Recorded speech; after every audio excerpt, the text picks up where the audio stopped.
A father hired a painter to paint his old boat, but the man did something nobody asked for. He noticed a small hole below the waterline and quietly sealed it before painting over it. Then he took his payment and went home. Days later, the father froze in the kitchen. His two sons had taken the boat out fishing that morning, and he had forgotten all about the hole. He ran to the shore expecting the worst, but there they were, dragging the boat in, laughing, completely dry. That night, he knocked on the painter's door, holding more money. "You already paid me," the father shook his head. "That was for painting my boat. This is for saving my sons." A poor boy watched a house across the valley turn to gold. Its windows burned in the sunset, while his own home had cracked walls and glass that barely kept out the cold. So one morning, he packed a piece of bread and walked for hours to see the golden house. But when he arrived, its windows were plain and dirty. "Then where is the beautiful house?" he asked the girl who lived there. She took him behind the house and pointed across the valley. The setting sun had turned every window of his tiny home into gold. The house he had spent years wishing to escape was the one she had spent years wishing was hers. A father told his 5 children, "I love you," then disappeared from their lives for 16 years. In 2003, Edward walked them to school on the morning of his sentencing, gave them some money, and said goodbye like he was coming back soon. Hours later, he was sentenced to life in prison, but he never told his children the truth. Instead, for 16 years, he sent birthday cards promising he would be out one day, each one ending the same way: "See you later." The children slowly understood the truth, but never asked him out loud. Then in 2019, a new law set him free, and they ran into his arms crying, "Daddy's home!" A boy and his twin brother learned Morse code at 9. They tapped under the dinner table when their mom said, "Stop talking and eat, boys," and through the wall between bedrooms at night. Then Lucas fell from a tree, hit his head, and doctors said he would never wake up. His brother sat beside him every day, held his hand, and tapped, "Are you there?" Nothing. Nurses called every twitch a reflex. His parents began discussing facilities, papers, and organ donation. But one afternoon, Lucas tapped back. The boy froze. "No way. SOS. He ran for help, but no one believed him until Lucas answered questions with squeezes. "Everyone left except you, my brother." This is the difference between an only child and a kid with siblings. First, there's food. The only child opens the fridge and everything in it is his. The kid with siblings hides a chocolate bar in a sock, inside a shoe, inside the winter closet, and it's still gone by Friday. Then there's blame. In the siblings' house, mom runs a full trial with witnesses and nobody confesses. In the only child's house, something breaks and the case is closed in 1 second. And the final boss is the door. Nobody barges into the only child's room. Nobody steals his charger. Nobody screams his name through the wall. So why is he the one asking mom for a brother? A son came home and his elderly father pointed at the window and asked, "What is that?" The son said, "A crow." A few minutes passed. The father asked again, "It's a crow, Dad." He asked a third time. The son sighed. A fourth time, and the son snapped, "It's a crow. Why do you keep asking the same thing?" The father got up slowly and came back with an old diary. He opened it to a page dated 30 years earlier. It said, "Today my little boy asked me 23 times what a crow was. Every time he asked, I answered him with love. I hope he grows up knowing that." The son closed the diary and didn't say anything for a long time. A boy threw away the same cheap sandwich his mom packed every day. At school, rich kids opened sushi and hot meals while he hid his lunchbox under the table. "Stop packing this. It's embarrassing." One afternoon, he came home early and saw mom cutting one sandwich in half. She wrapped the larger piece for him, placed the smaller one on Dad's plate, then drank water instead of eating. On the counter sat a final warning from the power company. The next morning, he opened the same lunchbox, but this time he ate every crumb. Because the meal he thought proved his family had nothing was proof his mom had given him everything she could. This is how doorbell cameras ruined sneaking in late. First, the kid makes the perfect plan. Come home quietly, hold the keys so they do not jingle, and open the door 1 centimeter at a time. The problem is, the camera sees him before the lock does. Mom gets a motion alert while she is still in bed, so the kid tries walking in from the side of the porch where the camera probably cannot see. It can. Then he tries wearing his hoodie backward. The app still sends a clip of a human crab approaching the door. Before he even touches the handle, the speaker turns on, "Nice camouflage. Now camouflage yourself in bed." This teenager decided to build the entire universe in Minecraft. Christopher was 18, no team, no studio, just 9 years in the game. But you can't fake the cosmos, so he studied its real structure. Before building Earth, he jumped from a plane to see it from above, then measured a globe to place every continent to scale, and built the sun from the game's brightest blocks. Then came the black hole, the hardest thing he built in 9 years. Even Christopher admitted it was impossible, but he did it anyway, in 2 months, barely sleeping. When he finally finished, 18 million people came to see his universe. In this world, everyone carries a single golden coin. Spend it, and you relive any day, once. His teacher redid the morning she tossed a winning ticket. An uncle undid a crash. Grandma wanted her wedding twice. Adam's father was 45. His coin still hung at his neck. The factory closed. He found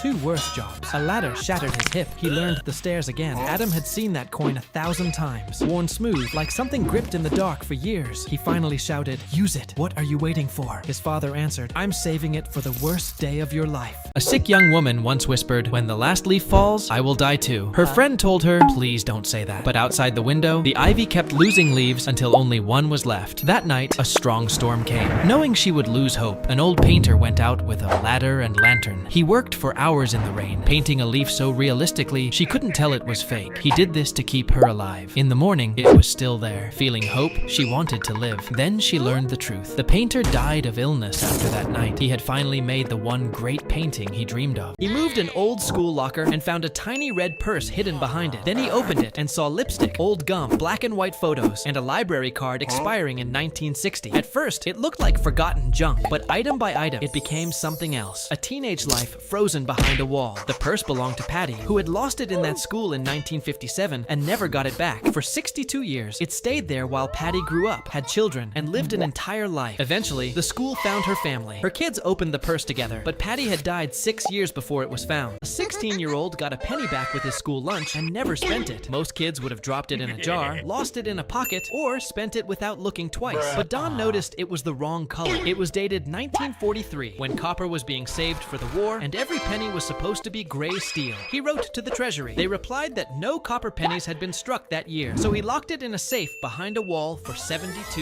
years. It sold for $204,000, but Don never got to spend a cent of it. After his death, every dollar went to the library where he had volunteered. A teenage boy was working in a drugstore when his boss caught him stealing small things. Lipstick, toothpaste, cheap little items he didn't even need. The boss didn't call the police. He called the boy's mother. When she arrived, the boy expected yelling, but she stayed calm. She apologized. She promised it would not happen again, and somehow she got her son out of trouble. On the walk home, the boy felt relieved. He thought the worst part was over, but when they got home, he saw his mother in the kitchen. Her hands were shaking so badly she could barely pour a cup of tea. That was the moment he understood. She hadn't been calm. She had just been strong for him. Your brother is never going to say, "I love you," so he invented his own language. First, he calls you an idiot. Daily, for free. Your haircut, your shoes, your aim, nothing is safe. Then there's gaming. You always get the controller without the drift because the broken one is better for training. And once a year, right when you need it, he lets you win. He's stolen your candy his whole life, but if you ever counted how much he's bought you, it turns out the real thief was you. Until one day, a kid at school calls you an idiot. Before you can answer, someone is already standing between you. Only I get to call him that. That's my brother. A girl hated the old teddy bear her mother kept fixing. One eye was missing, one arm was loose, and the fur had faded from brown to gray. "Why don't you just buy me a new one?" she asked. Her mother smiled and said, "Because this one knows you." Years later, the girl moved away and forgot it in a box. Then her mother passed away. While cleaning the house, she found the teddy bear again. Inside, it stitched back was a tiny note. "Every time I repaired him, I wished I could keep repairing your heart too." The girl hugged it and cried like a child. Some things are not old because they are useless. They are old because they stayed. A 16-year-old boy was walking home when police stopped him and said he had stolen a backpack. Khalif Browder said, "I didn't take anything," but his family could not pay bail, so he was sent to Rikers Island jail before any trial. Prosecutors kept offering him deals. "Just say you're guilty and you can go home." He kept refusing because he said he was innocent. Days became months. Months became 3 years. He missed school, birthdays, and hundreds of days were spent alone in solitary confinement. Then the case was dismissed. Khalif walked out free, but the prison had already taken the childhood the court never proved he owed. An oil worker laughed when his sister said, "People are making real money in RuneScape." Victor was 26 when his paycheck became so worthless it could barely buy bread. But then he opened the game and realized it was true. For 14 hours a day, he and his sister used an old laptop to hunt green dragons. Whenever they killed a dragon, it dropped gold coins, and players in richer countries paid real money to buy them. After 16 months, they saved $500 and rode a bus for 5 days to Peru. Later, Victor said, "No government saved us. We escaped because of a game from 2001. This is the difference between summer break and the school year.